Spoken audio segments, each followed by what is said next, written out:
네, 금요일에 머니플러스 7시 45분 지나고 있습니다. 신인규 기자 나와 있습니다. 안녕하세요. 안녕하십니까? 오늘 이슈 두 가지 준비했습니다. 까주세요. 첫 번째, 무디스 은행주. 무디스는 신용평가기관이고 S&P, Fitch 다 미국 회사네요. 저는 이 무디스 은행주 딱 들어보니까 무슨 뉴욕 커뮤니티 뱅크 얘기하는 줄 알았더니 한국에 대한 은행주, 한국 은행들에 대한 신용 등급을 무더기로 부정적으로 예. 그렇게 이제 평가를 했단 말이죠. 왜 그랬을까요? 정확하게는 신용 등급이 아니라 은행 산업에 대한 전망을 안정적에서 부정적으로 내린 건데 앞으로 1년 6개월 내 그러니까 큰 틀에서 내년까지 국내 은행들의 영업 환경이라든가 건전성, 수익성 다 예상보다 안 좋아질 수 있다. 이런 얘기입니다. 세부적인 내용 살펴보면요. 무디스는 은행들의 대출 금리가 정점을 찍고 이 경쟁도 심화하면서 이제 순이자 마진, NIM이라고 하죠. 이 평균이 지난해 1.6%였는데 올해부터는 이게 0.1%포인트 더 떨어진 1.5%로 내려갈 수 있다라고 봤습니다. 여기에 인터넷 전문 은행들 점유율이 또 높아지는 상황에서 기존 은행들 간 대출 경쟁도 심해질 것이고 또 상생금융 얘기도 하더라고요. 이게 은행의, 그렇죠. 은행의 사회적 책임을 더 강화하는 것이 결국 대출 금리를 더 높이지 못하는 요인으로 작용하기 때문에 은행이 돈 벌 구석이 조금 더 좁아지고 있다. 이렇게 해석을 했습니다. 여기에다가 우리 금융당국이 이 최근에 있었던 이 홍콩 H지수 주가연계증권 ELS 관련해 가지고 손실 사태 이것 때문에 은행이 불안전 판매를 했다고 판단을 할 경우에 투자자 손실을 은행들이 얼마나 보상해야 될지 아직은 불확실성으로 남는다는 점도 산업 전망의 하향 요인으로 꼽았습니다. 네, ELS 문제, 뭐 이렇게 금액도 문제고 이제 투자 어떤 원칙이 훼손되는 문제도 있고 여러 가지 좀 이슈가 있는 것 같습니다. 지금 무디스는 말씀하셨듯이 은행 산업에 대한 전망을 부정적으로 무디스가 이렇게 이제 낮췄다라는 거고요. 은행주가 올 들어서 밸류 프로그램 도입이라든지 이런 거에 힘입어서 많이 주가가 많이 올랐단 말이죠. 네. 앞으로는 이 무디스의 이 산업 전망을 부정적으로 낮춘 이후에 어떻게 움직일 것으로 이렇게 봅니까? 사실 그동안 말씀대로 밸류업 이후에 은행주, 금융지주사, 이 저PBR주로 꼽히면서 많이 올라갔었습니다. 그런 은행주들한테 이번 소식이 당연히 기분 좋은 소식은 아니겠지만 그렇겠죠. 아까 저희가 얘기했을 때 이게 신용등급 전망 하향이냐 아니면은 산업 전망 하향이냐 이렇게 저희가 조금 얘기를 했다는 거는 개별 은행에 대한 아주 큰 하락 요인이라기보다는 전반적으로 앞으로 안 좋은 환경이 생겼으니 참고하세요 정도의 요인이 될 것 같습니다. 이게 투심에 어떤 영향을 미칠지 장기적으로 좀 봐야겠고요. 관련해서 ELS 실제 배상 규모 얼마나 될지 은행권에 대한 정부 압박이 결국 얼마나 셀지가 무디스의 보고서를 보면은 역으로 이게 관건이겠다라고 읽을 수가 있을 텐데 관련해서 볼 수 있는 거는 최근에 금융당국이 은행권에 대한 고삐를 좀 죄고 있는 모습이 보인다는 점입니다. 금감원이요, 이 정기 검사랑 수시 검사를 하지 않습니까? 보통 이제 개별주의 악재는 정기 검사라는 얘기 나올 때보다 수시 검사라는 단어가 들릴 때 더 악재인데요. 어제 이제 보도가 하나 나왔습니다. 금감원이 NH금융과 농협은행에 대한 수시 검사에 착수했다라는 소식이에요. 그동안에 있었던 업무상 배임 사고 그리고 지배구조 문제까지 들여다본다라는 전언입니다.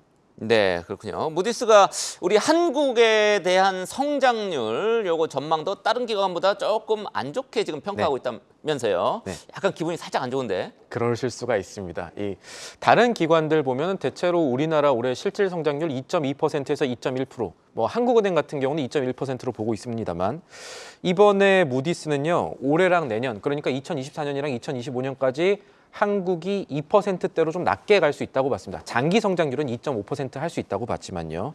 왜 그러냐?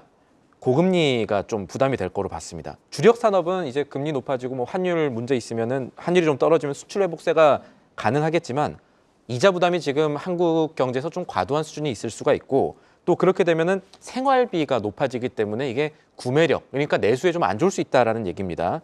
그리고 관련해서 또 무디스는 지난해 0.38%였던 은행 대출 연체율, 그러니까 돈 못 갚는 사람들에 대한 비율이 0.5%까지도 높아질 수 있다라는 약간의 부정적인 전망을 내놨습니다. 네, 그렇군요. 예, 사실은 이제 은행이 규제 산업이긴 합니다만 우리나라 같은 경우에는 너무 미주알 고주알 이렇게 지금 이렇게 정하는 그런 측면이 있는 것 같습니다. 그렇게 되면 이제 시키는 것만 하게 되죠. 두 번째 이슈 보겠습니다. 국민연금이 효성의 지분을 상당히 좀 갖고 있습니다만 이 지금 효성이 최근에 이제 인적 분할 발표를 했었죠. 우리가 네. 한번 다뤘었는데 그때 이제 장남과 삼남의 왜 인적 분할이 되는 거죠. 회사를 두 개로 쪼개는 거죠. 그거에 반대표를 국민연금이 던졌다. 이렇게 지금 나와 있습니다. 왜 그랬을까요? 정확히 보면은 이 효성의 오너 일가가 사내 이사로 이제 선임되는 거를 우리가 막아보겠다라는 게 국민연금의 얘기입니다. 국민연금이 그렇군요. 6.2% 정도 이 지난해 말 기준으로 들고 있습니다. 그러니까 의결권이 꽤 있는 건데 일단 조현준 회장에 대해서는 기업 가치 훼손 이력이 있다면서 이 사내이사 선임 반대했고요. 동생이죠. 조현상 부회장은 감시 의무가 소홀했고 그룹 내 겸임이 이사 겸임이 과도한 수준인데 이거 잘할 수 있겠느냐라면서 역시 반대표를 던지겠다 이렇게 밝혔습니다. 이게 이번에 나왔던 이 수탁자 책임 전문위원회에서 의결된 내용인데 국민연금이 효성뿐 아니라 이 효성 TNC라든가 중공업 이런 상장 계열사들에 대해서도 조현준 회장과 조현상 부회장이 사내이사로 올라가는 건에 대해서는 모두 반대를 하겠다 이렇게 밝혔습니다. 네, 제가 조금 너무 앞서갔습니다. 뭐 그게 그건 것 같긴 한데. 그게 그건 것 일단, 같기도 합니다. 예, 효성의 사내 이사의 선임을 그 조현준, 조현상 회장, 부회장입니다. 두 명의 사내 이사 선임 자체를 국민연금이 반대를 했다라는 것이고요. 국민연금의 반대 이번이 처음입니까? 사실은 이게 처음이 아니에요. 그래서 이게 우리나라 밸류업 관련해서 어떤 과제가 있는가를 이번 효성에 대한 반대가 보여준다고 할 수가 있겠습니다. 이 2018년에 기관 투자자들의 이 적극적 의결권 행사를 골자로 하는 스튜어드십이 도입이 됐죠. 사실은 이게 의결권이 제대로 행사되고 있는가도 이제 좀 살펴봐야 된다는 뜻인데 국민연금 같은 경우는 이 스튜어드십 도입되기 전부터 효성에 대해서는 조금 안 좋게 봤습니다. 조성래 명예회장 당시 이제 사내이사 선임권도 2017년에 또 반대하기도 했고요. 이 효성 오너 일가가 사내이사로 선임하는 안건 나올 때마다 사실은 반대표를 던지긴 했습니다. 다만 이 의견이 받아들여진 적이 없습니다. 효성이요. 분기 기준으로 뭐 다른 곳들도 그런 곳들 많지만 최대 주주의 관련 지분이 56%에 육박하고 있기 때문입니다. 네. 그렇군요. 지금 정부가 이제 밸류업 프로그램 도입한다고 이렇게 하면서 동시에 국민연금과 같은 연기금의 스튜어드십 코드를 강화하겠다 이렇게 얘기를 했단 말이죠. 현황은 어떻습니까? 이 어떻게 보면 이제 국민연금 그리고 효성이나 이런 기업들의 악연이라고 할 수 있겠죠. 이 악연에 대해서 생각해 볼 수 있는 부분이 있을 텐데 이게 우리 증시 밸류업을 위해서 좀 넘어가야 될, 꼭 짚고 넘어가야 될, 혹은 개혁해야 될 지배구조 문제가 본질적으로 얼마나 공고하냐 한 점이 될 것 같아요.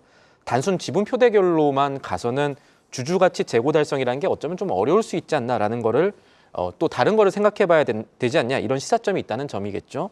통계를 보면요. 지난해 기준입니다. 국민연금이 참여한 주총에서 반대표를 국민연금이 던진 게 560건 정도 됩니다. 전체 안건의 10% 정도는 반대표를 던졌는데 이 반대표가 실제로 관철된 게 1% 정도밖에 안 된다. 이거를 봐야 될 것 같아요. 이게 정부가 주도하는 밸류업 프로그램을 구체하기 위한 이 기업 밸류업 자문단에도 이 국민연금이 뭐 JP모간 이렇게 투자자 자격으로 같이 참여를 하고 있는데 가이드라인 속도를 당초 예정인 상반기보다도 좀 앞서겠다. 밸류업 좀 빠르게 도입하겠다라는 게 이 첫 회의에서 나왔습니다.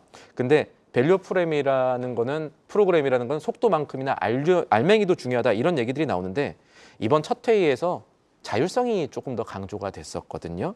이런 게 투자자 입장에선 조금 불안할 수도 있겠고요.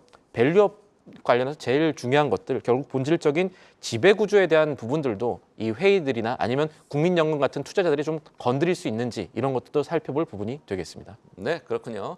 뭐 효성 같은 경우에는 워낙 이제 이쪽 오너 일가의 지분이 높기 때문에 국민연금의 목소리가 뭐 얼마나 반영될지 이건 잘 모르겠습니다만 어찌됐든 이런 국민연금이 여러 가지 밸류업 관련한 스튜어드십 코드 강화 관련한 신호탄을 쐈다 이렇게 의미 부여를 해도 될 것 같습니다. 지금까지 신인규 기자였습니다. 계속해서 다양한 경제 이슈를 알고 싶다면 구독과 좋아요, 알림 설정 부탁드립니다. AI 캐스터 권미정이었습니다.